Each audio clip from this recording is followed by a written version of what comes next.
জন্ম থেকেই জীবনের সাথে যুদ্ধ করছে ৯ বছরের বাক, বুদ্ধি ও শারীরিক প্রতিবন্ধী মাইশা খাতুন। করে ভাই না কোনো খাওয়া খাদ্য হাত দিয়ে খাওয়ার পায় না, এক মাছ ছাড়া কেউ খেলার পায় না। মাছ যদি দিলে খেলে তাহলে খাওয়ার পায় না, হলে পায় না। সব ভাতে উগলাই ফেলাই দে, গিলের পায় না।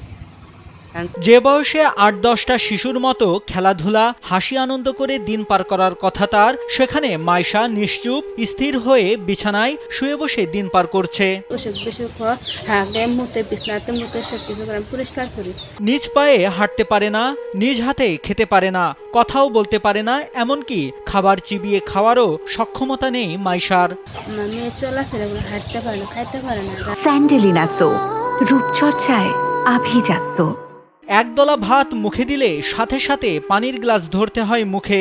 শারীরিক প্রতিবন্ধকতা এতটাই যে পানি দিয়ে গিলে খাওয়া ছাড়া কোনো স্বাভাবিক খাবার খেতে পারে না সে। কিছু খাওয়ান দিলে পরে গিলতে পারে না, মানে একটু অল্প অল্প করে যেটুকু খাওয়া যায়। মাইশাকে দেখলে মনে হয় সৃষ্টিকর্তা সকল প্রতিবন্ধকতাই তাকে দিয়েছে। এত প্রতিবন্ধকতা নিয়েও তার মুখে এক ধরনের মায়াবী হাসি লেগেই আছে। নিষ্পাপ মায়াবী দুটি চোখে ফ্যাল ফ্যাল করে তাকিয়ে থাকে, ওই চোখ দুটিতে সুস্থ স্বাভাবিকভাবে বেঁচে থাকার তীব্র আকুতি। মাইশার বাড়ি শেরপুরের শ্রীবর্দী উপজেলার কাকিলাকুড়া ইউনিয়নের ছোট গ্যারামারা গ্রামে।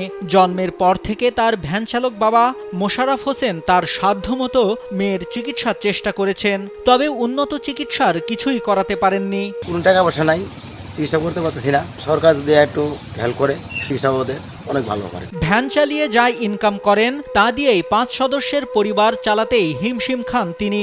মেয়ে এখন বড় হচ্ছে, শারীরিকভাবে তাকে কোলে নিয়ে বয়ে বেড়ানো তার মায়ের পক্ষে কঠিন হয়ে যাচ্ছে।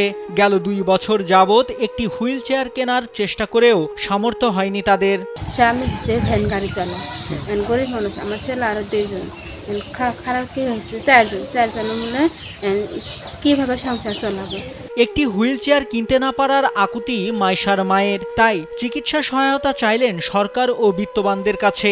আমার মেয়ের জন্য সরকারের জন্য ব্যবস্থা করে দিতে হবে। এ বিষয়ে অবগত হয়ে সর্বোচ্চ সহযোগিতার আশ্বাস দিলেন উপজেলা সমাজসেবা কর্মকর্তা মোহাম্মদ কামরুজ্জামান। একজন বহুমাত্রিক প্রতিবন্ধী, তার বাবা একজন দরিদ্র ভ্যান চালক। যে শারীরিক অবস্থা, এই অবস্থায় তার একটা হুইল চেয়ার হলে তার অভিভাবকদের পক্ষে বাচ্চাটাকে দেখাশোনা করা সহজ হবে।